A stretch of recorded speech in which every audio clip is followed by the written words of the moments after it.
Bonjour et bienvenue sur ce webinaire Sherry, dernier webinaire de l'année, sur la thématique de la raison d'être que nous allons aborder avec Benjamin Horn et Bernard-Marie Chiquet, que je remercie énormément, et surtout Benjamin qui va faire l'effort de ne pas mourir en live avec nous, puisqu'il est sur un petit Covid en ce moment.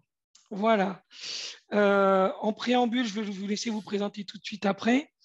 En préambule, juste vous dire qu'effectivement, on ne va pas parler de programme ambassadeur spécifiquement ici, même si c'est comme ça qu'on s'est rencontré avec Benjamin, mais on va vraiment parler de raison d'être au sens large, pas juste au sens raison d'être d'un programme ambassadeur, mais vraiment raison d'être pour une entreprise, raison d'être pour un projet. Et on va essayer de l'aborder en deux questions.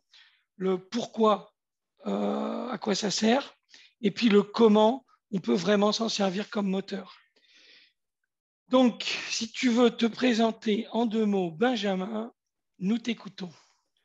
Bonjour à toutes et à tous. Effectivement, un peu malade, donc vous voudriez bien m'excuser si jamais je marque des interruptions dans ma prise de parole. Je m'appelle Benjamin Horn.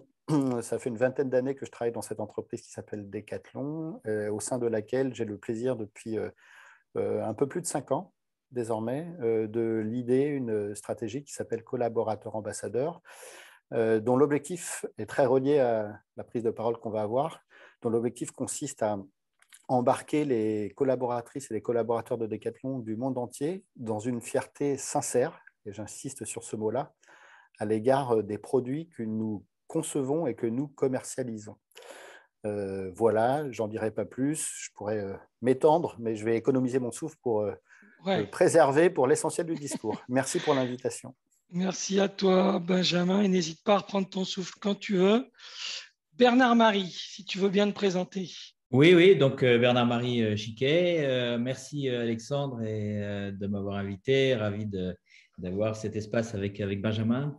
En deux mots, moi j'ai créé un institut de recherche qui s'appelle l'Institut AGI, dont le but, la finalité, c'est de créer des environnements favorables au développement des personnes et au développement des entreprises, sachant que les entreprises sont pour moi depuis très très très longtemps des organismes vivants d'une espèce différente de l'espèce humaine. C'est ton petit jardin à toi, pour résumer. Mon grand jardin, j'ai un grand jardin. Pour comparer avec ton fils qui lui fait de la permaculture, toi tu fais de la permaculture en entreprise, en résumé. C'est ça, on a des terrains de jeu différents. Bon, ok. Bon, je vais me présenter quand même rapidement. Donc, moi, c'est Alexandre Durin, cofondateur d'une société qui s'appelle Sobuzz, éditeur du logiciel qui s'appelle Sherry. Ça, c'était la page de pub. Et maintenant, on va passer aux vraies questions. Alors, petite précision technique. Je vois qu'il y a déjà une vingtaine de personnes qui nous ont rejoints. Je vous remercie déjà de rentrer en discussion par le chat. Je vous invite vraiment à essayer de poser des questions via le chat. Et même à lever la main. On va, si vous le souhaitez, vous donner la parole et vous inviter vraiment à intervenir avec nous, à monter sur scène avec votre caméra ou pas, comme vous voulez, selon vos conditions techniques. Alors, la première question, on y va. Benjamin, respire bien, elle est pour toi. Pourquoi mettre en place une raison d'être, d'après toi, vue de ta fenêtre, Benjamin? Alors moi, je vais prendre du coup 10 minutes la parole là-dessus parce que je pense qu'on ne peut pas répondre à cette question de manière le plus exhaustive possible en étant trop court. Et de manière peut-être inattendue, je ne vais pas vous parler en priorité de Decathlon. Je vais faire un petit passage par ce que j'appelle l'industrie bancaire qui m'a beaucoup inspiré dans mes réflexions. Dans cette fameuse industrie bancaire, j'ai appris que grosso modo, en moyenne, 80% des employés de banque avaient ouvert un compte en banque dans un autre établissement que celui dans lequel ils travaillent. Et dans les innombrables raisons qui peuvent justifier ces ouvertures de comptes à droite et à gauche, et donc chez des concurrents, on trouve deux raisons principales qui m'ont vraiment interpellé. La première, c'est l'absence de fierté à l'égard de ce que fait mon établissement. Vous savez toutes et tous ce que fait une banque aujourd'hui. Et quand on sait que certaines d'entre elles peuvent continuer à financer des industries fossiles, éventuellement des industries qui fabriquent des armes, qui contribuent à des choses qui sont de l'ordre du paradis fiscal et qui frôlent avec les limites de l'illégalité. Et j'en passe et des meilleurs, et sans dresser un tableau noir de ce que sont les banques pour nous, qui sont indispensables à notre économie. En tant qu'employés de banque, beaucoup nous remontent que leur confiance et leur fierté à l'égard de ce que fait leur établissement est très limitée. Et une autre raison qui est très intéressante aussi, c'est que l'écosystème informatique qui est bâti autour des employés de banque font qu'ils se sentent privés d'une forme de liberté et d'autonomie, les empêchant d'accéder à telle ou telle information, cela peut sembler très, très, très normal. Et en fait, ces deux éléments principaux que je résumerai de la manière suivante: absence de fierté à l'égard de ce que entreprend mon entreprise et absence de fierté à l'égard du management qui est mis en place de mon entreprise, ont pour conséquence de conduire à une espèce de désengagement des collaborateurs. Et finalement, si je devais le résumer comme ça, leur job est alimentaire. Ils répondraient à une logique qui est celle d'un contrat entre un individu et une entreprise qui vient profiter de compétences intellectuelles ou physiques, si on sort de la banque, en échange d'une rémunération. Et voilà, c'est ce qui se passe. Mais on en déduit, si on pousse un peu plus loin, qu'une fois que ces collaborateurs ont quitté leur job et leur entreprise, à aucun moment ils se sentent d'une quelconque mission qui pourrait consister à faire la promotion de leur établissement, que ce soit dans une logique de marque employeur ou juste de recommandation pour aller chercher des clients. Le job est alimentaire, je le fais, j'ai quitté ma boîte, et quand je suis au contact de mes proches, de ma famille, de mon univers sportif, je vous ramène à ce que je suis, finalement, je ne me sens pas l'obligation de faire la recommandation ou de parler de mon entreprise. Et je reviens à ça, on arrive à la conclusion que le job est alimentaire et qu'il n'a pas d'autre fonction qu'une fonction alimentaire, même si ça peut paraître un petit peu caricatural. Et là, j'en profite pour raconter une anecdote un peu perso, sans du tout citer la personne et l'établissement concerné, mais j'ai parmi mes proches quelqu'un qui appartient à une grande banque, qui dirige la communication de cette grande banque et qui me confie à titre perso qu'elle a plusieurs comptes en banque et un seul dans l'entreprise qu'il emploie, alors que son job à elle est d'acheter de l'espace médiatique en permanence pour essayer de convaincre des gens au travers de publicités à la télévision, à la radio, en presse, en digital, de venir vers son établissement. Quand elle a l'occasion d'interagir individuellement avec quelqu'un qui lui est proche, elle ne fait rien, elle n'a rien fait en tout cas avec moi pour me convaincre de venir rejoindre son établissement. Et donc, on pourrait, et j'aime être un peu caricatural dans ma manière de présenter les choses pour marquer les esprits, en arriver à la conclusion que même cette personne dont le boulot consiste à draguer, attirer des clients, quand elle a l'occasion de le faire individuellement, elle fait presque l'inverse de ce pourquoi elle est payée. On en arrive à une fois à nouveau à la conclusion que le job est complètement alimentaire. Ok, alors là, vous pourriez me dire, mais finalement, c'est quoi le lien avec ce webinaire? Il est où le lien avec ce qu'on nous a annoncé, qui est la raison d'être? Et là, je vais revenir à Decathlon, parce que j'ai le plaisir de mener au quotidien. Alors, juste pour vous filer quelques chiffres, ça peut paraître intéressant. Decathlon, ça va être un peu plus de 15 milliards d'euros de chiffre d'affaires cette année. Quand il y a une quinzaine d'années, c'était 5. C'est une entreprise qui compte 100 000 collaborateurs et qui a une croissance moyenne de 10% depuis une quarantaine d'années. Donc, ce n'est pas rien. Et pour vous confier quelque chose qui paraîtra dans la presse dans les prochains jours, cette année, on va faire grosso modo plus 22% de croissance. Je vous dis ça non pas pour nous balancer des fleurs, c'est juste pour vous partager que c'est une entreprise qui se porte plutôt pas mal. Et la question que je me pose régulièrement, c'est pourquoi l'entreprise pour laquelle je bosse va si bien. Et là, je vous apporte quelques éléments de réponse qui valent ce qu'ils valent et qui sont très en lien justement avec ce webinaire. Et je vais compléter mon information en vous disant que de manière régulière, dans ce classement dont chacune et chacun pensera ce qu'elle voudra, si ce n'est pas le roi Merlin, c'est Decathlon qui arrive en place du concours qui s'appelle Best Place to Work en France. Et dans d'autres pays où nous sommes présents, c'est une entreprise qui est très appréciée à la fois du point de vue des clients et du point de vue des collaborateurs. Mais pourquoi nos concurrents, qui s'appellent Intersport ou GoSport en France, ou Sport Direct en Angleterre ou Dix aux États-Unis, ne bénéficient pas d'un succès qui pourrait être équivalent au nôtre? Et moi, je pense qu'une des réponses à cette question se trouve précisément dans les racines de notre entreprise, voire même si je vais un peu plus loin, si j'élargis, et il y a probablement dans l'assistant des gens qui sont issus du nord de la France, qu'on retrouve dans les racines des grands industriels et des investisseurs du nord de la France, qui se résumerait ainsi, c'est une espèce de farouche volonté d'entreprendre en permanence en se posant systématiquement la question de savoir quelle peut être notre création de valeur sociale, humaine et économique à long terme. Et dans le groupe dont dépend Decathlon, qui est le groupe Mulliez que vous connaissez, cette question de notre raison d'être est systématiquement posée. Pour celles et ceux qui ne le sauraient pas, au moment où cette entreprise que vous connaissez toutes et tous, qui s'appelle Auchan naît, elle a écrit dans ses lignes directrices et comme raison d'être la volonté d'augmenter le pouvoir d'achat des ouvriers roubaisiens qui n'avaient pas, avec leur faible salaire, de moyens de se nourrir à la hauteur de la rémunération dont ils étaient l'objet. En pleine crise de désindustrialisation du nord de la France. Exactement. Le roi Merlin, c'était l'idée d'essayer de créer un habitat pour tous. Et chez Decathlon, alors le sens a un peu évolué, mais on va le résumer comme ça. Aujourd'hui, c'est être utile aux hommes et à la planète en rendant accessible le plaisir et les bienfaits du sport au plus grand nombre. Je vais le résumer comme ça, rendre accessible le plaisir du sport au plus grand nombre. Voilà. Et ces phrases, quand on les raconte comme ça, elles peuvent évidemment sembler très de l'ordre. Ça, c'est la raison d'être, j'insiste, c'est ça la raison d'être aujourd'hui sur laquelle tu travailles quotidiennement chez Decathlon.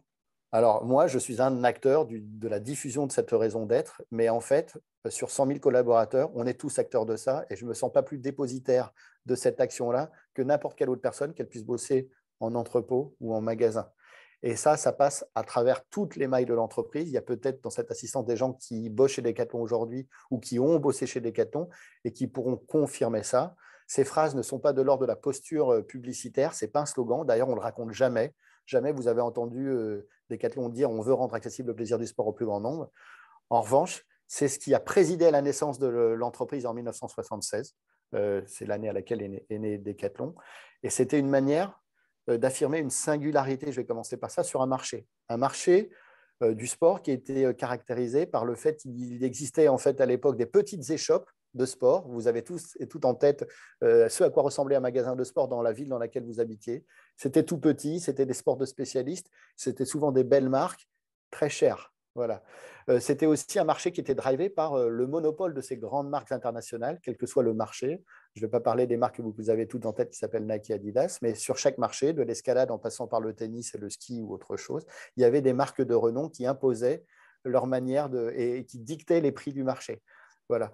Et en fait, en disant que Decathlon avait l'intention de rendre le sport accessible au plus grand nombre, l'idée était de lutter contre ça et aussi d'affirmer aux sportives et sportifs de tout niveau, du débutant jusqu'à l'expert, que le sport n'était pas le monopole, d'une élite sportive en termes de niveau de pratique et d'une élite sociale qui avait les moyens de se payer l'accès au sport. Et avoir écrit durablement que notre volonté, c'est de rendre accessible le plaisir du sport au plus grand nombre, c'est aussi une manière d'engager des hommes et des femmes dans un pari qui est finalement assez excitant parce que par définition, une raison d'être, elle est assez inatteignable en fait. Vous écrivez un truc, il n'y a pas de fin en soi. À aucun moment, vous pouvez dire « ça y est, j'ai réussi à rendre accessible le plaisir du sport au plus grand nombre ». Et donc, de manière très long-termiste, je reprends mon souffle, pardon, de manière très long-termiste, les collaborateurs ont un projet, une envie, une espèce de dessin. Alors, ça fait un peu sectaire ce que je raconte. Des fois, je me méfie de ma manière de parler. Mais on a un cap, on a un sens. Et ce sens, il vous aide à vous lever un petit peu tous les matins pour dire mais pourquoi je bosse aujourd'hui ? Parce que mon entreprise m'a proposé de participer à une espèce de challenge collectif, qui limite humain, limite social, qui consiste à faire en sorte que le sport puisse être accessible pour absolument tout le monde à travers le monde. Et ça, c'est plutôt pas mal. Et quand vous avez écrit ça dans les lignes directrices de votre entreprise et que vous savez le faire vivre au quotidien, ça donne aux quelques 300 métiers qui existent chez Decathlon, il y en a peut-être même un peu plus que 300 aujourd'hui, une ligne directrice. Et que vous soyez architecte, ingénieur produit, directeur de magasin, patron d'entrepôt, simple logisticien, j'en sais rien, vous essayez de contribuer à ça. Et ce qui est très intéressant, c'est qu'ensuite, c'est de la manière dont vous arrivez à le décliner dans votre métier. Je vais vous prendre un exemple très bête. De prime abord, vous allez, je le pense, résumer la notion d'accessibilité à une question de prix. Et évidemment, une manière de rendre accessible le plaisir du sport au plus grand nombre, c'est d'avoir des prix qui soient moins chers que la majorité des concurrents. En cela, vous avez parfaitement raison. Mais l'accessibilité telle qu'on la conçoit, nous, elle est beaucoup plus large que cela. Et donc, on va être très concret. Je vais essayer d'éviter d'être théorique, mais très concret. Je suis un architecte en charge de construire un futur magasin. Est-ce que mon magasin va être accessible en termes de transport en commun? Est-ce qu'il est à proximité de métro, de bus? Est-ce que le parking ou de voitures individuelles, est-ce que mon parking est suffisamment large pour que tout le monde puisse s'y mettre?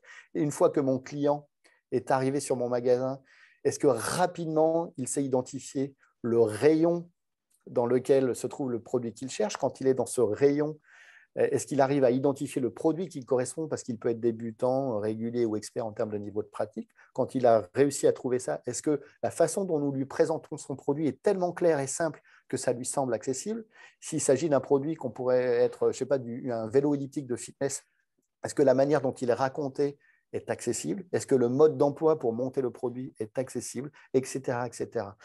Et on voit bien qu'en ayant une raison d'être, vous pouvez parvenir à la décliner sur l'intégralité des métiers qui comporte votre entreprise et en faire une espèce de défi au quotidien. Et nous, ça va jusqu'à les choses suivantes, c'est que cette raison d'être est présente dans l'intégralité de nos salles de réunion, dans l'intégralité des outils d'animation managériale que nous utilisons et qui prennent la forme suivante. Alors ça commence à répondre à la question suivante. Et ça fait exactement 10 minutes que tu as pris la parole. Et je vais conclure là-dessus. Je me permets de faire mon rôle de gestionnaire du temps. Et je vais conclure là-dessus en disant qu'à partir du moment où cette raison d'être, et merci pour ce rappel, est présente dans l'intégralité des outils managériaux que vous utilisez, nul collaborateur ne peut l'oublier. Et finalement, ça vous drive, ça vous inspire et ça nous permet de parvenir à la conclusion suivante. En ayant donné un sens à votre entreprise ou une raison d'être, vous donnez un sens aux métiers qui la composent et vous donnez un sens aux individus qui exercent ces métiers-là et qui savent pourquoi ils se lèvent. Et du coup, le job n'est probablement plus alimentaire. Il a une autre fonction que chacun jugera à sa propre échelle. Super. Bon, je me suis permis d'inviter quelqu'un qui a pris la parole dans les discussions. Il s'appelle Virginie Franc-Jacob. Qui s'occupe, c'est ton homologue chez Nexity, Benjamin. Donc, Virginie est en train de se connecter parce qu'elle avait un petit apport à faire aussi du côté témoignage. Est-ce que tu nous entends, Virginie? Oui, je vous entends. Je ne sais pas si vous m'entendez. Oui, mais si tu veux nous faire un petit apport avant de donner la valeur à Bernard-Marie.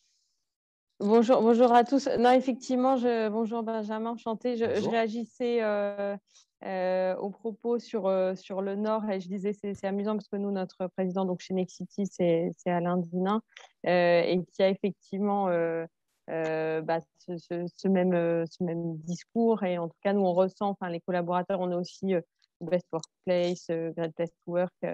Alors, pourtant, on a des produits qui font moins rêver de chez Decathlon, mais c'est vrai qu'il y a aussi ce côté, voilà, souvent on présente Nexity comme une flottille d'entrepreneurs et voilà, c'est des gens, enfin, globalement, les collaborateurs sont des gens qui sont très engagés pour leur entreprise et pour ce qu'on fait. Et nous, chez Nexity, ce qu'on dit, c'est vraiment, on fait du logement pour tous et on est engagé pour les gens. La raison d'être, c'est la vie ensemble. Moi, j'en parlerai pas bien parce que je ne suis pas directement votre homologue, c'est notre directrice de la communication, Véronique Ressel, qui en parlerait. Mais voilà, moi, je participe effectivement au plan de déploiement auprès notamment des collaborateurs via Chéri et puis via les réseaux sociaux aussi corporate. Tu n'en es peut-être pas le leader, Virginie, mais tu en es un acteur. Comme disait Benjamin, il y a une acteur très engagé. Il y a une équivalence entre toutes et tous dans cette démarche. Donc, je te remercie vraiment beaucoup de ta prise de parole. Et puis, si tu es OK de rester avec nous, moi, ça me ferait plaisir. Si tu dois partir, tu nous quittes, il n'y a aucun problème. Et là, je voudrais donner la parole à Bernard-Marie, qui va nous apporter un éclairage depuis son potager holacratique et permaculturesque. Ouais, merci Alexandre. Du coup, moi je relis la première question. La première question, et je vais répondre avec ma polarité.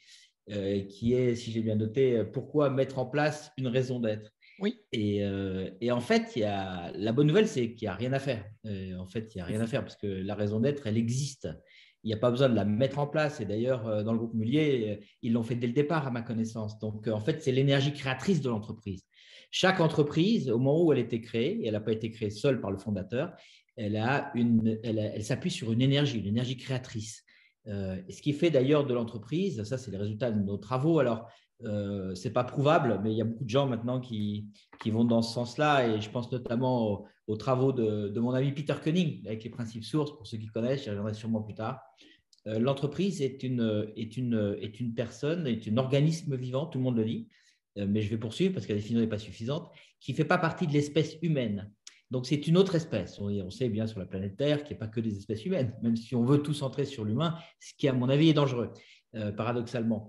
Donc, il y a des animaux, il y a des arbres, etc. Il y a le monde invisible. Il y a beaucoup plus d'espèces dans le monde invisible qu'il y en a dans le monde visible. Les entreprises font partie de ces espèces invisibles qui, lorsqu'elle est captée, lorsque certaines énergies sont captées par un fondateur, c'est mon cas, 5 fois, j'ai créé 5 entreprises, donc à chaque fois, sans le savoir au début, maintenant je le sais, j'ai capté une énergie qui était dans le champ quantique, je l'ai fait mienne, je me la suis appropriée, j'ai dit à tout le monde c'est mon idée, alors qu'en fait, pas du tout, mais c'est pas grave, je l'ai fait mienne, et du coup, ça m'a transformé et j'ai entrepris.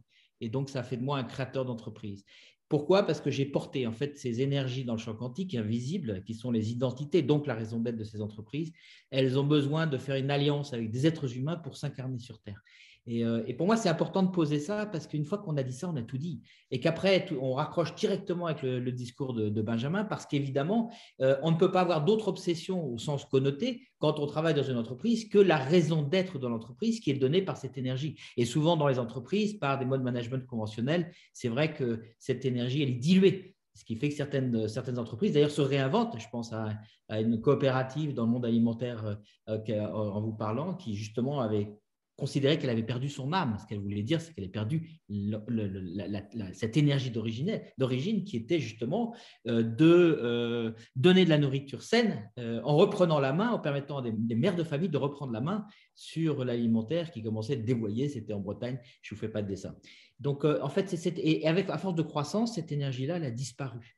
Et donc, la question, c'est d'abord, quelle est l'identifier, parce qu'on peut l'oublier avec le temps, ce qui n'est pas le cas du groupe de quel fait partie Benjamin, l'identifier. Et ensuite, notre job, c'est de me mettre au service de cette énergie, que je sois le dirigeant, que je sois n'importe quel métier. Dans les 300 métiers de Decathlon, c'est le cas, et ça devrait être le cas, avec un peu de bon sens, si on a la connaissance de ça, dans toutes les entreprises. Et puis, bien sûr, aussi, un truc important à dire à ce moment-là, c'est que ce dont on s'est rendu compte dans nos travaux, de toutes les entreprises qu'on a pu accompagner, c'est que c'est bien de l'avoir identifié, c'est bien de l'avoir posé, mais c'est bien aussi de la décliner parce que souvent, c'est des choses assez abstraites, même si dans le cas de Decathlon, c'est très concret, je trouve, mais dans certains cas, cette raison d'être, évidemment subtile, généralement, c'est une phrase, quelques mots, ça peut être un caractère un peu abstrait, il est important de la décliner, que les gens se l'approprient et de la décliner par métier, parce que la raison d'être d'entreprise, je pense chez Arcadie, c'est pas la même, elle ne peut pas être vécue et comprise de la même manière si vous êtes comptable, si vous êtes RH, si vous êtes dans la production, si vous êtes au commerce ou à la vente. Donc, il y a ce deux niveaux. C'est un peu comme au foot, chacun a conscience de son rôle et en même temps le sens du jeu. Donc, il y a besoin de cette déclinaison, en tout cas dans la plupart des cas, et il y a surtout besoin de vérifier l'incarnation. J'ai vu, il y avait des questions, comment on fait l'onboarding. Moi, je poserais la question avant l'onboarding, comment on recrute. Et dans les critères de recrutement numéro 1, il y a l'adhésion par rapport à la raison d'être pour toutes ces entreprises qui sont un peu évoluées, qui ont compris ça. Ça ne veut pas dire que les autres ne sont pas évolués, il n'y a pas de connotation ou de jugement de valeur de ma part. Mais en tout cas, c'est évident qu'on va recruter des gens qui raisonnent par rapport à la raison d'être, parce que si les collaborateurs n'incarnent pas la raison d'être, qui est porteuse de valeur, la probabilité que l'entreprise elle-même incarne sa raison d'être et la manifeste est voisine de 0, ce qui est assez facile à comprendre. Du coup, ça pose la définition. Moi, je me suis posé la question de la définition de comment on pouvait définir la raison d'être. Je te remercie parce que c'est une question qu'on m'a posée. Des gens qui se sont inscrits qui m'ont dit, mais je veux bien m'inscrire, mais qu'est-ce que c'est une raison d'être? Ah, et ben voilà. Moi, je me suis posé la question il y a 10 ans et la réponse qu'on a apportée, et qui est évidemment fausse, prenez pas pour argent comptant, évidemment, ce que je vais raconter, mais qu'on a posé d'ailleurs dans ce truc qui s'appelle l'holacratie, on aurait pu le poser ailleurs, c'est que la raison d'être, c'est le potentiel créateur de valeur. Et là, on retombe sur ce qu'a dit Benjamin. Potentiel créateur de valeur. Et quand je dis valeur, c'est valeur plurielle. Ce n'est pas que économique. J'aime bien la sociale, environnementale, humain, enfin, tous les tableaux, sur tous les compartiments de jeu. Donc, c'est le potentiel créateur de valeur pluriel, le plus profond que l'organisation, et puis après on verra qu'elle est fractale avec le cercle, le rôle, etc., mais je ne vais pas… que l'organisation, l'entreprise, aspire à être. Donc là, il y a un processus évolutionnaire, hein, et est appelé à exprimer dans le monde, compte tenu principe de réalité, à la fois de toutes les choses dont l'entreprise dispose et en même temps de toutes les contraintes auxquelles elle est soumise. Donc, c'est le potentiel créateur de valeur le plus profond que l'entreprise peut apporter au monde. Et cette définition, ça me faisait rigoler parce qu'on s'est un peu inspiré. C'est quand je me pose la question de quelle est ma raison d'être à moi, j'ai à peu près la même définition. Et donc, on va retomber sur la notion de talent parce qu'évidemment, tout ça, c'est la même chose. Raison d'être, identité, zone de talent. Et c'est vrai que telle entreprise, elle a des talents intrinsèques liés à son énergie créatrice. Et que ne pas la soutenir, ne pas la servir dans le sens de ses talents, c'est évidemment l'amener à moins de performance bien compris au sens de création de valeur plurielle. Et donc, voilà, moi, ce que je voulais partager sur ta première question, pourquoi, et peut-être compléter en disant, et en plus, du coup, si on veut aller plus loin, non seulement c'est important de l'incarner, cette raison d'être, mais aussi, c'est important de comprendre qu'il y a un aspect culturel derrière. C'est que ça doit être accompagné d'une culture et probablement d'une structure. Alors, je ne vais pas être tout de suite sur le comment, mais je me suis rendu compte, nos travaux nous amènent à identifier une entreprise comme un écosystème et que finalement, chacun dans ses activités a des petites entreprises au sein de cet écosystème. Et donc, la question de la création de valeur et donc de la raison d'être de l'entreprise s'applique à tous les étages de manière fractale pour chacun des individus à partir de son entreprise. Et ce n'est pas anormal puisque qui dit vivant dit fractal. Justement, du coup, si c'est OK pour toi, Virginie, au niveau fractal, de ton côté, la raison d'être de Nexity, comment ça se manifeste et comment tu t'en sers? Alors aujourd'hui, nous, encore une fois, c'est le déploiement de la raison d'être, c'est quelque chose qui est assez récent chez Nexity parce que elle a été définie, dévoilée en début d'année, au début de cette année, c'était au mois de mars. Donc aujourd'hui, elle est…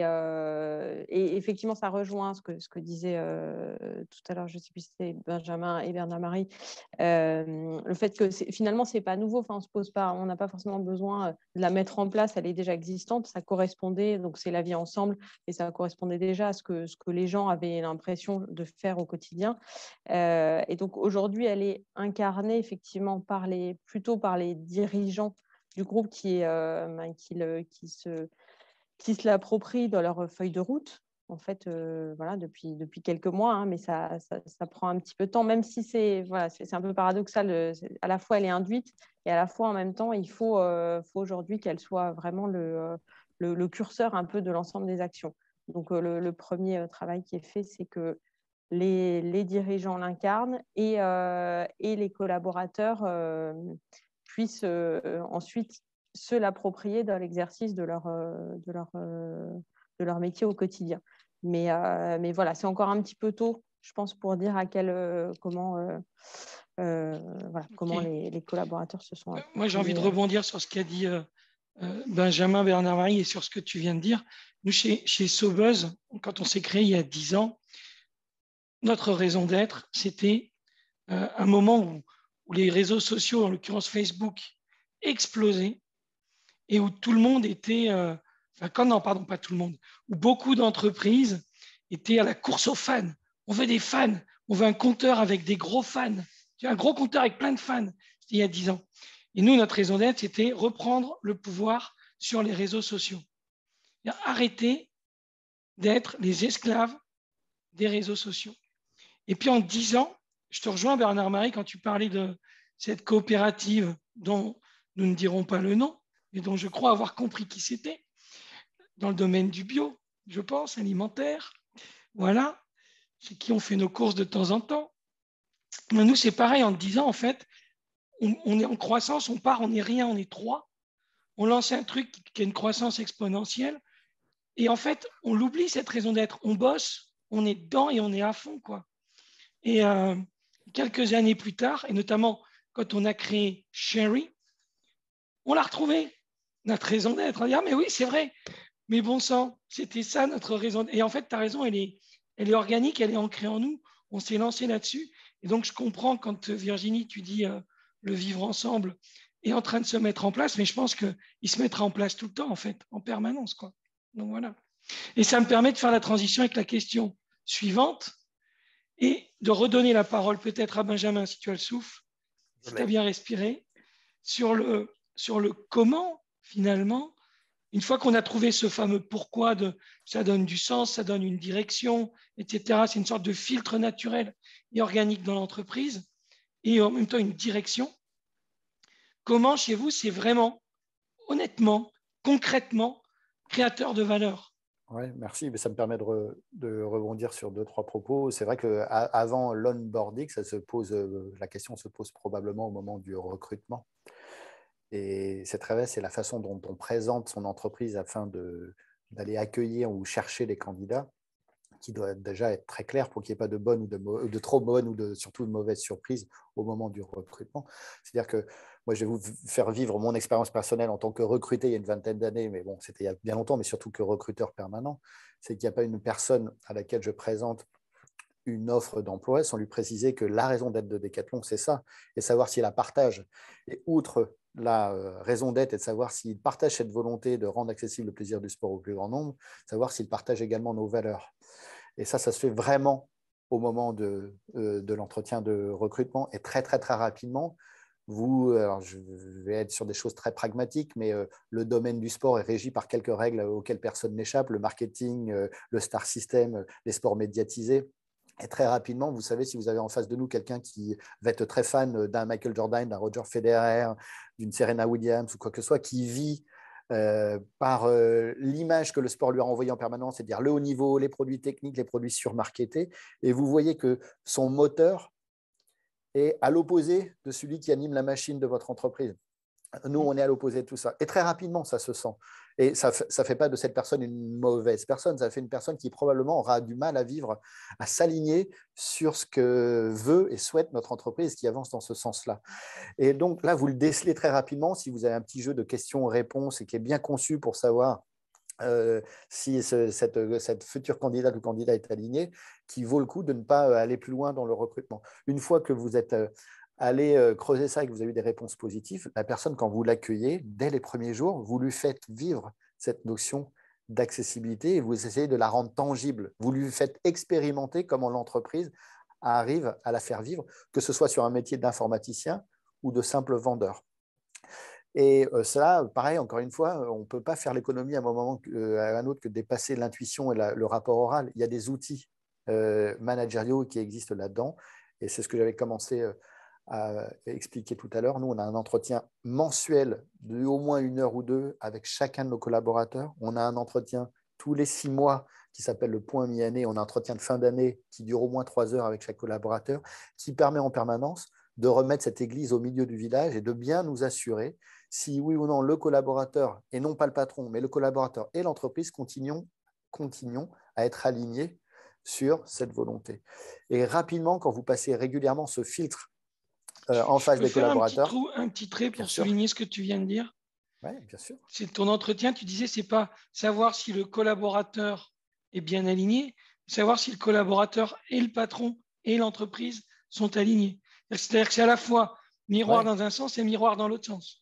Oui, effectivement. Et ça, bon, pour vous partager ça, mais c'est presque hors de propos, on laisse à chaque collaborateur le soin de s'exprimer sur ce qu'il ressent de son rapport managérial avec son boss, si on appelle ça encore un boss. Dans une entreprise libérée, ça se discute. Et donc, on vient mesurer si effectivement cette relation tripartite nous permet d'arriver à la conclusion qu'on est aligné sur la raison d'être ou le sens de l'entreprise. Toujours. Et donc, c'est une remise en question permanente. C'est une permanente réflexion sur la manière dont collectivement on vit cette raison d'être, on l'expérimente et surtout, de manière non exprimée et induite, on la fait vivre à ceux qui nous font vivre, c'est-à-dire nos clients. Et nos clients, quand ils viennent dans nos magasins, et ça c'est la conclusion pour ceux qui vendent des produits ou des services parmi vous, ils ont besoin, et ça c'est notre volonté, de ressentir que cette accessibilité est présente à tous les niveaux. Est-ce que le produit est accessible en prix? Est-ce qu'il est malin? Est-ce qu'il est intelligent? Est-ce que le service après-vente est accessible? Est-ce que nos forces de vente sont accessibles? Est-ce que l'expérience, puisque c'est un mot dont vous êtes tous et toutes familiers, est-ce que l'expérience de la facilité, ils peuvent en témoigner? Et dès qu'on sent qu'il y a un caillou dans la chaussure, un bug, on vient essayer de le régler immédiatement. Et donc, c'est un job au quotidien. C'est pour ça que je vous dis que c'est un job qui ne se finit jamais, qu'une raison d'être, par définition, elle est inatteignable. C'est quelque chose qui traverse le temps, les métiers et les échelons de l'entreprise. J'aime bien la vision de cette énergie invisible ou force quantique, ou je ne sais pas comment on appelle ça, qui émerge à la création, qui est une espèce de fil conducteur, formalisé ou pas par une raison d'être. Moi, mon job, c'est de développer des programmes ambassadeurs, déployer des programmes ambassadeurs. Et souvent, quand je pose la question, il y a des entreprises qui ne l'ont pas officiellement. Mais dès qu'ils se mettent à causer entre eux, ah ben oui, mais notre raison d'être, en fait, on la connaît, c'est ci ou c'est ça, tu vois. Et effectivement, dans les mots de Bernard Marie tout à l'heure, il y avait un mot que j'aime beaucoup, c'est qu'une raison d'être, elle est évolutionnaire. On peut rajouter un R si on a envie de temps en temps, mais quand on fait une révolution, c'est qu'on a raté nos évolutions. Donc, normalement, la raison d'être évolutionnaire permet, et là tu l'illustres avec tes entretiens, là, avec ce que tu nous disais des entretiens, ça permet autant aux collaborateurs qu'à ses proches, peu importe comment on les appelle, boss, manager, collègues, ses proches, les gens avec qui ils travaillent, et du coup, à l'organisation en elle-même, de grandir en continu, quoi. Enfin, en tout cas, c'est ma croyance. Et pour dire à quel point, moi, en tout cas, j'ai la croyance que cette raison d'être porte un esprit d'entreprise derrière, sous-tend un esprit d'entreprise. Alors moi, j'ai jamais été dans des boîtes de plus de quelques dizaines de collaborateurs, donc je ne comparerai pas avec ce que vous vivez les uns les autres. Mais ce que j'ai vu chez moi, du coup, de très près, parce que je regarde ça, du coup, avec une loupe, c'est que ça facilite, quand on a cette raison d'être et quand on a cette énergie d'entreprise cohérente, ça facilite énormément le recrutement, mais ça facilite aussi énormément les sorties. C'est-à-dire qu'il y a des gens, on rentre dans l'entreprise à un moment donné, on est dans cette raison d'être à un moment donné, mais moi, dans ma vie, je peux évoluer, je peux avoir d'autres aspirations. Au bout d'un an, au bout de 2 ans, parce que je sais pas, je vais me marier, parce que je sais pas, j'ai envie de changer de vie ou j'en sais rien, ou parce que même l'entreprise elle-même, si elle a une raison d'être évolutionnaire, peut partir dans des évolutions qui ne sont plus celles que j'ai. Et moi, ce que j'ai vu, c'est que du coup, ça permet à des gens de sortir de façon naturelle, sans conflit, et même, je dirais, on a un club alumni chez nous, parce que ça fait 10 ans qu'on existe, on a eu pas mal d'entrées-sorties, et on a un club alumni qui est très, très développé, très soudé, très fédéré, même quand ils ont quitté la boîte. Alors, je ne sais pas si c'est le cas chez toi, Benjamin, ou chez toi, Virginie, mais chez nous, ça se voit parce qu'on n'est pas très nombreux, quoi. Ça se voit aussi. Tu veux rebondir là-dessus, Bernard-Marie, sur le comment mettre en œuvre tout ça? Oui. Ouais, je crois que, encore une fois, donc, je l'ai dit tout à l'heure, pour moi, c'est important d'avoir la raison d'être explicite et plus que la raison d'être explicite, le modèle mental que je vous ai présenté rapidement avec les principes sources et ce niveau invisible et le fait que l'entreprise ait sa propre identité. Et c'est une réalité juridique d'ailleurs, parce que c'est une personne morale en fait. Et de la même manière qu'on pourrait libérer les entreprises, je ne sais pas trop ce que ça veut dire, c'est libérer les personnes, développer les personnes et développer les entreprises. Ce sur quoi on travaille, ça passe par au-delà des modèles mentaux, par la capacité, je vais dire 2-3 choses, je me structure en même temps que je vous parle. Ça passe pour moi par la capacité à être à l'écoute de ce qui aspire à être. Le mot évolutionnaire que j'ai utilisé tout à l'heure, on pourrait dire évolutionniste, n'a rien à voir avec évolutif. Le mot évolutionnaire vient de l'évolution et donc du coup, c'est d'admettre que l'entreprise, elle aspire à être par elle-même à condition de savoir écouter. Moi, j'ai développé des processus amusants qui est de dialoguer, et je fais ça dans pas mal d'entreprises, qui est de dialoguer avec les entreprises. Il y a des gens qui murmurent bien aux oreilles des chevaux, et pourquoi on ne pourrait pas murmurer aux oreilles des entreprises? Et ça marche étonnamment bien. Et du coup, c'est ça, c'est la capacité, où que je sois leader d'un rôle, une petite activité, je suis comptable, je suis concepteur de formation, ou bien que je sois manager d'un cercle, d'une équipe, ou bien que je sois dirigeant, la capacité à écouter, faire le vide et à me mettre à l'écoute de quelque chose qui va m'arriver, que je vais canaliser, ce qui aspire à être pour mon entreprise, ce qui aspire à être pour mon équipe, pour mon cercle, ce qui aspire à être pour mon rôle. Et ça, ce n'est pas gagné parce que on n'est pas habitué à ça. On pense que nos idées sont les nôtres. Donc, c'est pour ça que j'insiste sur le modèle mental que j'ai présenté au début. Parce qu'à partir du moment où tu t'ouvres au fait que tes idées, en fait, elles te viennent d'ailleurs, moi, je parle de champ quantique, alors trouvez vos mots, ça change tout. Ça change tout dans cette capacité à écouter et être inspiré. Intuition, on pourrait mettre tous ces mots-là qui sont maintenant assez développés. Mais l'intéressant de se poser la question d'où ça vient. Ça, c'est la première chose. Du coup, c'est un outil de tous les jours. Ça suppose que chaque collaborateur, dans ce processus de responsabilisation, qui est quand même maintenant bien lancé, puisse s'autoriser à descendre de vélo pour se regarder pédaler, pour écouter là où veut aller le vélo. Si je peux dire ça de manière un peu vulgaire. Ça, c'est le premier point. Et le deuxième point, parce qu'on a parlé d'incarnation des valeurs, et donc Benjamin a souligné tous les aspects managériaux qui sont très puissants, et je suis très inspiré par ce que dit Benjamin. Et en même temps, moi, j'ajouterais aussi la nécessité pour nous aider, nous les êtres humains, qui nous mettons au service d'une obsession, d'une raison d'être de l'entreprise, eh bien des nudges, c'est-à-dire des coups de pouce. Et quoi de mieux comme nudge que d'avoir une structure qui le permette. Et donc, évidemment, ça rejoint les travaux, mais je ne veux pas prêcher pour ma paroisse, ce n'est pas le sujet. Mais c'est vrai que dans l'entreprise, on a intérêt à avoir des contenants extrêmement clairs de structure qui structurent ces différents rôles avec, dans la définition même du rôle au niveau fractal, y compris la notion de raison d'être. Et que du coup, si je suis dans mon rôle de conception-formation, à la fois, je suis obsédé en local par la raison d'être de mon entreprise parce que ça me parle. Et je crée de la valeur pour mes clients, et les clients, ils sont internes au groupe ou externes, peu importe, on s'en fiche, c'est toujours la même chose. Les clients, qu'ils soient internes ou externes, c'est juste une question de payroll, donc ça n'a pas beaucoup d'importance. Mais je change ma façon de voir le travail, qui n'est plus de faire des choses, faire des horaires au bureau. Je crée de la valeur pour des gens, avec des propositions de valeur, et valeur plurielle toujours. Et c'est vrai pour tous les rôles. Et du coup, et en même temps, bien sûr, c'est essentiellement important de syntoniser, de bien adhérer, de bien être approprié la raison d'être de l'ensemble. Je suis à la fois le buteur, et en même temps, j'ai le sens du jeu. Je suis le goal et j'ai le sens du jeu. Voilà, donc ça passe par la structure. Et je fais partie de ceux, je ne sais pas si on est nombreux, qui pensent que la structure crée la culture. Et quand je parle de structure, je parle de structure d'autorité, je parle de structure de pouvoir. Merci Bernard-Marie.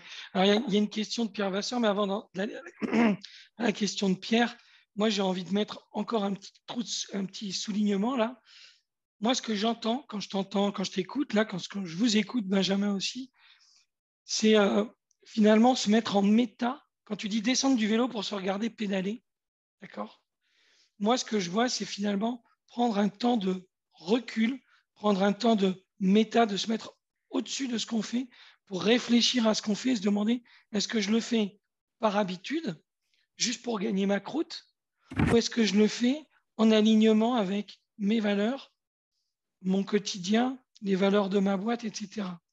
Moi, c'est un peu ce que j'entends par là. Et du coup, je me souviens d'une discussion, cette fameuse discussion, Bernard-Marie, qu'on a eue dans le TGV quand on a fait connaissance, qui est finalement en tout cas l'intéressante cohabitation d'une démarche organisationnelle de raison d'être, de management, etc., et une démarche de développement personnel. Aussi d'accompagner les gens dans cette capacité à vivre dans une société qui a une raison d'être, qui peut être libérée, opale, holacratique, ou tout ce que vous voulez. Parce que moi, ce que j'ai vécu toujours dans ma micro-entreprise, dans mes micro-entreprises, c'est des collaborateurs qui nous disent, mais nous, on veut juste des patrons qui nous disent, tu viens à telle heure, tu fais ça, tu pars à telle heure et tu prends ton chèque à la fin du mois. Et quand on est face à des gens qui disent ça, je caricature, mais c'est quand même un peu ça. Quand on est face à des gens qui nous demandent ça, ben, je n'ai pas envie de leur manquer de respect, parce que pourquoi pas aussi avoir une relation au travail en mode c'est juste alimentaire, tu vois. Et en même temps, moi, je suis un peu triste avec ça parce que j'aspire à autre chose. Je me demande si vous, ça vous arrive, et je suis sûr que ça vous arrive, autant chez Nexity que chez Decathlon, d'avoir des gens qui disent ouais, j'ai vu un poste, j'ai signé le CDI, c'est bon, je vais pouvoir faire un crédit pour acheter mon appart chez Nexity. Voilà. Et ça, pour moi, c'est une raison d'être. Aller bosser pour habiter quelque part et faire grandir sa famille. Donc, comment vous dealez, vous, concrètement, dans vos boîtes? Enfin, Benjamin, est-ce que toi, tu as eu à vivre ça chez Decathlon?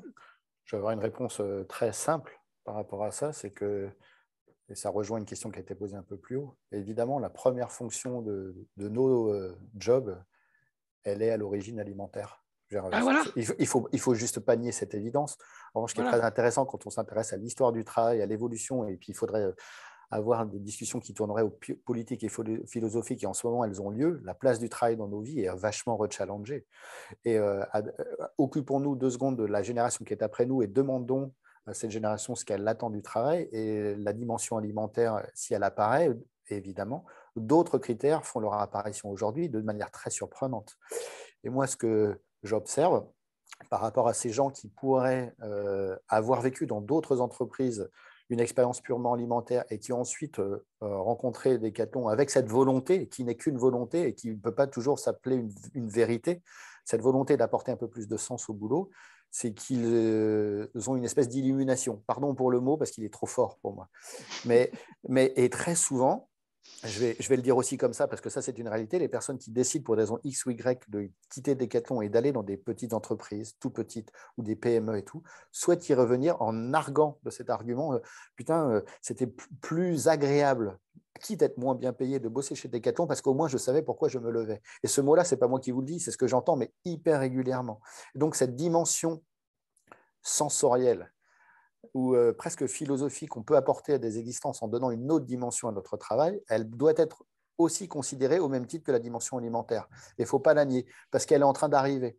Et quand vous entendez parler aujourd'hui de ces expérimentations de semaines de 4 jours, de réduction du temps de travail de droite et de gauche, le job, la place du travail dans notre vie, on est en train de la rechallenger, de la reconsidérer. Et moi, je fais partie de ceux qui pensent qu'en mettant un peu plus de sens dans le travail, on parviendra à apporter un peu plus de sens à nos sociétés, en fait, tout simplement. Parce que si l'objectif consiste simplement de se nourrir et d'être porté par un objectif de croissance permanent, bon, je ne sais pas. Je vais m'arrêter là dans ma pensée, mais vous imaginez la suite. On sent qu'il y a comme une limite. On sent qu'il y a comme une limite.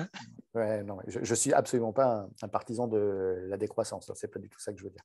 Mais de manière évidente, apporter un peu plus de sens à nos boulots est une vertu aujourd'hui du point de vue des collaborateurs. Et je l'entends. Vas-y Virginie, je sens que tu as quelque chose à nous dire. Non, mais c'était pour compléter, effectivement, rebondir sur ce qui a été dit avant aussi. Effectivement, Benjamin le disait en entretien de recrutement, la première chose qu'il fait, alors moi je ne fais pas du recrutement au quotidien, mais voilà, c'est de présenter la raison d'être et voilà, de voir rapidement si les gens, en tout cas en arrivant, avant d'arriver, sont alignés avec les valeurs effectivement d'entreprise. Donc c'est important et effectivement être toujours aligné avec ça. Et si c'est plus le cas à un moment donné, c'est pour ça, comme tu dis, voilà, parfois les chemins se séparent et ça se passe pas forcément mal. Mais effectivement, c'est important. Je pense qu'il y ait quelque chose qui aille au-delà de l'alimentaire. L'alimentaire, pour moi, c'est quand même le socle. Parce qu'on ne va pas se leurrer. Voilà. Après, en plus, nous, on est situé à Paris. Bien sûr que c'est souvent assez challengeant sur les rémunérations et tout, parce qu'il y a un besoin. Et en fait, il faut que les gens soient quand même aient l'impression d'être payés à leur juste valeur. Mais après, il y a aussi une question de valeur et de plaisir aussi, je pense, à travailler ensemble. Et c'est pour ça, moi, ça m'interroge toujours, voilà, les nouveaux modèles. Aujourd'hui, on fait beaucoup plus de télétravail et c'est super et ça permet plus de souplesse, d'avoir des candidats peut-être plus différents des profils qu'on avait habituellement. Pourquoi pas aller chercher des gens qui sont pas près du siège. Voilà. Mais pour moi, le plaisir, il est aussi dans le fait de travailler ensemble quand même. Alors là, on est à distance, ça marche, voilà, parce qu'on n'a pas trop le choix. Mais je pense que voilà, la raison d'être, encore une fois, nous, c'est la vie ensemble et c'est aussi le fait de travailler ensemble. Ça fait partie de ce plaisir qu'on prend aussi au quotidien, au travail, quoi. On fait réaliser que ça fait un moment qu'on n'a pas eu le plaisir de boire un café ensemble. Effectivement. Ouais. On s'habitue, on est tous très résilients, mais c'est vrai que je trouve que voilà, c'est quand même important d'avoir des moments d'échange. Bon, il nous reste 10 minutes. On a quelques questions. Si on peut en traiter une ou deux, ce serait super. Il y a, alors, petite question, et les clients, en fait, je traduis la question de Pierre Vasseur. Est-ce qu'aujourd'hui, les avis clients sont-ils une source d'adaptation du projet Decathlon? Comment faites-vous avec ce nouvel effet avis client? Alors, je voudrais ramener ça vraiment à la raison d'être. C'est parfait, Hein? j'ai la réponse. Et Voilà. elle est très pertinente, cette question. On a écrit qu'on voulait rendre accessible le plaisir du sport au plus grand nombre. On n'a pas forcément les moyens de le faire avec des grandes marques internationales qui s'appellent Ed, Wilson, Babolat, Salomon, Nike, Adidas, puisque notamment l'accessibilité est très liée au prix. Et donc, on s'est rendu compte qu'une manière de rendre le sport accessible, c'était de le faire avec des produits que nous allions concevoir et vendre nous-mêmes. Aujourd'hui, les produits des marques Decathlon, c'est un secret de Polichinelle, représente 90% du business model de Decathlon. Notre manière de rendre accessible le plaisir du sport au plus grand nombre, c'est de le faire avec des hommes, premier asset d'entreprise, notre capital humain, et des produits qui nous sont propres. Deuxième asset d'entreprise, l'asset produit.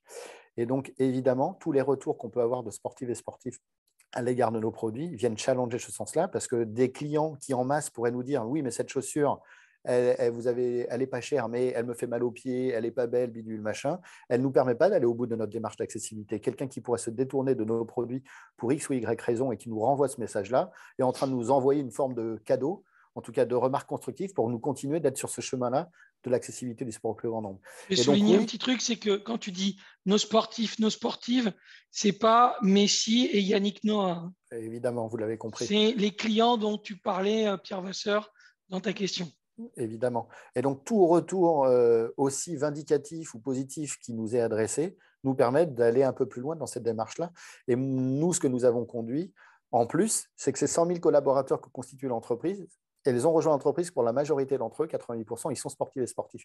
Et donc, de la même manière, une fois par an, on vient les interroger dans le détail sur ce qu'ils pensent de nos produits et sur les retours, positifs comme négatifs, qu'ils ont à l'égard de nos produits.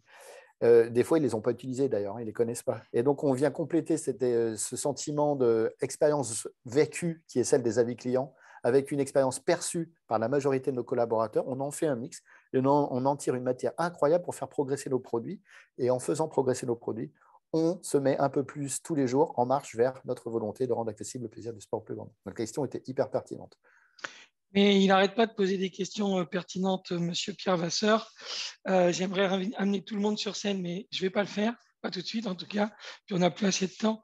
Il y a Audrey Artigue qui nous demande des exemples concrets d'actions de sensibilisation, appropriation autour de la raison d'être auprès des collaborateurs qu'on a déjà recrutés. Parce que c'est sûr que vous avez compris la question. Est-ce que toi, Bernard-Marie, tu as des expériences à nous partager, des trucs là-dessus? Oui, c'est facile. C'est systématiquement toutes les entreprises qu'on a pu accompagner vers… bon, moi, vous aurez compris, je suis plutôt centré sur holacratie, transformation d'entreprise avec cet outil-là. Donc, dans le processus et dès le tout début, on va évidemment chercher quelle est la raison d'être du changement et on va aussi travailler avec les dirigeants sur la raison d'être tout court de l'entreprise parce que souvent, elle n'est pas forcément rendue explicite. Elle existait, bien sûr, mais elle n'est pas forcément explicite. Donc, un gros travail de détective passionnant à faire qui n'est pas forcément très long à faire. Se pose la question après, comment est-ce qu'on embarque les gens qui sont déjà là, les collaborateurs qui sont déjà là, qui peut-être n'en ont jamais entendu parler parce que cette raison d'être n'avait pas été révélée. Du coup, en général, le processus, c'est le suivant. Et je pourrais, Louis, si tu es en ligne, tu pourrais envoyer la vidéo qui est sur YouTube de Mathieu Brunet sur Arcadie. Et la passer, peut-être ça peut être intéressant parce que c'est concret. Donc, je prends Arcadie et je suis autorisé pour l'autre, je n'étais pas autorisé tout à l'heure. Et Arcadie, donc, c'est une société donc, qui en a fait ce travail sur la raison d'être. Et puis, ce qui était fait intéressant pour le travail de détective, ce n'est pas quelque chose que tu fais Eux, ils ont expérimenté le fait de ne le pas faire en 2 jours, comme on pourrait le faire et imaginer, parce qu'on ne tire pas sur la queue des radis pour les faire pousser plus vite. Et là, dans un processus de détective. Donc, ce n'est pas en time boxing qu'on identifie la raison d'être. Non, non, non. Donc, ils ont pris une autre option, c'est de se familiariser avec le concept. Alors, avec holacratie, c'est facile parce que tu parles raison d'être matin, midi et soir, parce que c'est sur les rôles. Et donc, une fois qu'ils se sont appropriés le concept, au bout de 2-3 mois, ils en ont pondu une de raison d'être. Et du coup, Mathieu, qui est le président, qui est la source de l'entreprise, eh bien, on lui a dit, mais on a travaillé avec lui, comment est-ce qu'on pourrait les identifier et ils ne se sont pas trompés parce que le jour où elle était posée dans un logiciel qui est transparent pour tout le monde, c'était le 13 juillet, je me rappelle, 2017, on était au resto pour fêter ça, eh bien, ils ont eu un nombre le directoire, les membres du directoire ont eu un nombre de textos pour dire « ouais, elle est super ». Donc, c'est vrai que cette raison d'être, elle sonnait juste. Il n'y en a pas 10 000, ce n'est pas un truc qu'on construit. C'est ça ou ce n'est pas ça. Donc là, c'était ça. Et puis derrière, du coup, on a lancé un travail avec eux j'en ai parlé tout à l'heure, de déclinaison par métier, parce que les gens n'ont pas tous les mêmes formes d'intelligence. Et là, la façon dont elle est explicitée, c'est quelque chose, le sens de la responsabilité, l'innovation, blablabla, c'est des mots qui ne parlent pas forcément à tout le monde. Et donc, on l'a décliné par métier. Mais en parallèle de ça, donc, attends, je te coupe. Donc, ça veut dire que, entre guillemets, que métier par métier, ils se réunissent, ils se disent, tiens, alors nous, comment on se l'approprie cette raison d'être? Ouais, et ils écrivent, entre guillemets, leur propre raison d'être en lien avec la raison d'être, ou comment tu… Non, du coup, j'ai oublié une marche, mais tu m'as mis dans la… En fait, ce qu'on a demandé, c'est à Mathieu de présenter. C'est pour ça que je vous demande que Louis peut nous envoyer la vidéo. Et donc, il a présenté, on a fait des petits groupes, si tu veux, mélangés d'ailleurs, parce qu'en business oblige, on ne peut pas… Voilà. Et dans ces petits groupes, Mathieu a présenté genre 10-15 minutes la raison d'être. Puis ensuite, on a ouvert un espace. Est-ce que j'ai des questions à poser à Mathieu pour bien comprendre ce qu'il raconte? C'est là qu'on s'est rendu compte de plein de choses, notamment que tout le monde n'avait pas les mêmes… Enfin, on le savait, mais c'était visible que tout le monde n'avait pas les mêmes formes d'intelligence et qu'il y a une façon de dire les choses, de métamorphorer ou pas, etc., etc. Donc, c'était très, très riche. Et puis après, on a demandé à chacun de réagir. Donc, chacun a réagi. Si celui qui n'a pas de réaction dit qu'il n'y a pas de réaction, en général, ils avaient tous une réaction. C'était le processus d'appropriation. Et ensuite, on renvoyait la parole à Mathieu pour qu'il puisse réagir à leur réaction. Et ensuite, seulement, on a fait des métiers, des petits groupes de travail par métier pour qu'à partir de cette première matière, ils commencent à l'incarner et effectivement à la formuler différemment par rapport à leur métier pour que ça fasse sens. Et effectivement, après, c'est venu alimenter leurs équipes respectives. On appelle ça des animations en intelligence collective et non une grand-messe descendante où ton patron vient t'expliquer quelle va être la couleur de tes chaussettes. Oui, c'est ce que nous on appelle dans le jargon la concertation. Voilà, c'est là qu'on se concerte à Sion, en Suisse. Une dernière question hyper rapide. Dans les interviews mensuelles de 6 mois, 12 mois, existe-t-il une grille pour guider l'entretien, auto-évaluation, feedback? Et je rajoute à la question de Pierre, en lien avec la raison d'être. C'est pour toi, Benjamin. Ouais, je ne suis pas sûr d'avoir compris la question. En fait, est-ce qu'elles sont guidées les entretiens? Est-ce que c'est free? C'est-à-dire que tu te débrouilles, on te dit vas-y, débrouille-toi avec tes collègues, fais l'entretien, raconte-nous ce que tu veux. Ou est-ce qu'il y a un guide en fait? Non, bien sûr, il y a une trame. Une trame où un certain nombre d'items sont présents, tes motifs de satisfaction, d'insatisfaction, ce que tu viens d'entreprendre, ce que tu veux entreprendre, de quelle aide as-tu besoin. Mais là, on est sur une considération de ressources humaines. Ce n'est pas forcément lié à la question qui nous anime aujourd'hui, mais finalement, au travers de toutes ces questions-là, systématiquement, encore une fois, que vous soyez logisticien ou architecte, en toile de fond, c'est ce qui est présent, parce qu'en haut du document, c'est notre raison d'être, et c'est répété. Voilà. Je vais rebondir en te disant que dans la multinationale Sobeuse, basée à Marseille, on a amélioré ces questions avec nos collaborateurs. En fait, tu vois ce que je veux dire? On a proposé des grilles, on leur a demandé est-ce que cette grille, elle est OK pour vous? Est-ce qu'on travaille là-dessus ou est-ce que vous voulez qu'on la modifie? Et ça nous a permis d'être encore plus riche. On a découvert des questions que, en tant que patron, on n'aurait pas imaginé. Voilà. Et là je rajoute et je rebondis sur ce qui vient d'être dit précédemment. Pour nous, la réflexion collaborative n'est pas… alors le mot, ça peut être intelligence collective, mais la réflexion collaborative à l'égard de tous les sujets de l'entreprise, c'est une réalité. Il n'y a rien ou très peu de sujets, si ce n'est ce qui touche à des choses un peu confidentielles, délicates, qu'on peut comprendre pour des raisons juridiques ou autres, qui ne soient l'objet d'une collaboration. Même l'écriture de la vision de Decathlon, ce que va être Decathlon dans quelques années, se fait avec l'intégralité des 100 000 collaborateurs. Alors, il nous reste 1 minute 20 secondes. Et j'aimerais finir à l'heure, par respect pour tous ceux qui doivent partir, et ça ne nous empêchera pas de rester après. On arrêtera l'enregistrement, c'est tout. Est-ce qu'il y aurait un mot que vous retenez? Qu'est-ce qui vous a touché, fait vibrer? Et cette question, je la pose à toutes celles et ceux qui nous écoutent, là, qui sont connectés. Si dans la discussion, il y avait un mot qui vous touche, j'aimerais bien, si vous avez la gentillesse de l'écrire, ce serait super. Et puis du coup, Bernard, Marie ou Virginie ou Benjamin, toi, à la fin de ce webinaire, qu'est-ce qui te touche? Qu'est-ce que tu retiens? C'est tu pour tout le monde? Parce que moi, comme j'ai beaucoup parlé, je vais laisser parler les autres. Allez. Toi, Bernard, Marie, est-ce qu'il y a un truc qui t'inspire? Qu'est-ce que tu as envie de partager? Tout était inspirant, donc c'est difficile comme question de répondre à ça. Il faut que je mette de l'énergie à à pas. Je pense que pour moi, le truc qui me touche le plus, c'est le côté qui transcende l'humain. C'est le côté énergie créatrice, c'est le côté principe source, c'est le côté résonance. Je vois quelqu'un a mis le mot résonance et je ne l'ai pas utilisé, mais c'est dans mon vocabulaire quotidien. C'est une question énergétique et de résonance par rapport à l'énergie pour faire que les énergies en fait collaborent dans des processus invisibles qui ne sont pas nécessairement des processus d'intelligence collective ou à un autre niveau. Voilà ce que j'ai envie de dire. Merci. Virginie, est-ce que tu as envie de partager un mot? À part l'effet surprise, parce que tu n'étais pas prévu et que tu te retrouves avec... Non, mais effectivement, enfin, l'humain le fait de voir que c'est toujours...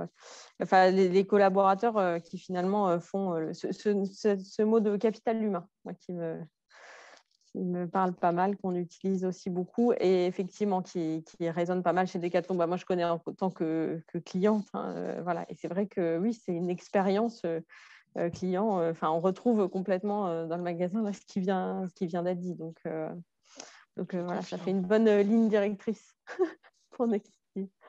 Mais voilà, encore une fois, on est sur d'autres. Benjamin, est-ce que toi, tu as un petit mot du coup? J'ai un mot qui pourrait être webinar. Pourquoi? Parce que en fait, le fait d'organiser ces événements, et il y en a d'autres, et dans tous les pays, en fait, ça me donne vachement confiance sur la façon dont collectivement, on souhaite un petit peu modifier justement la place que le travail a dans nos vies. Et donc, le mot que j'ai, c'est espoir et confiance. Merci d'avoir organisé ça.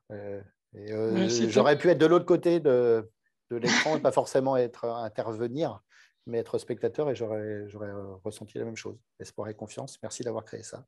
Moi, j'ai qu'un mot à vous partager. Merci Virginie, ça me fait très plaisir de t'accueillir là. Merci Benjamin, merci Bernard-Marie, merci à toutes celles et ceux qui étaient présents pour vos questions qui ont donné un peu de la vie et de l'instantanéité à tout ça. On va le publier, hein, on a décidé, si Benjamin et Virginie n'y voient pas d'inconvénient, on a décidé de le publier librement. Voilà, et donc ce sera partagé et on continuera les discussions sur LinkedIn. Avec grand plaisir. Je vous dis au revoir, je coupe l'enregistrement. Ciao.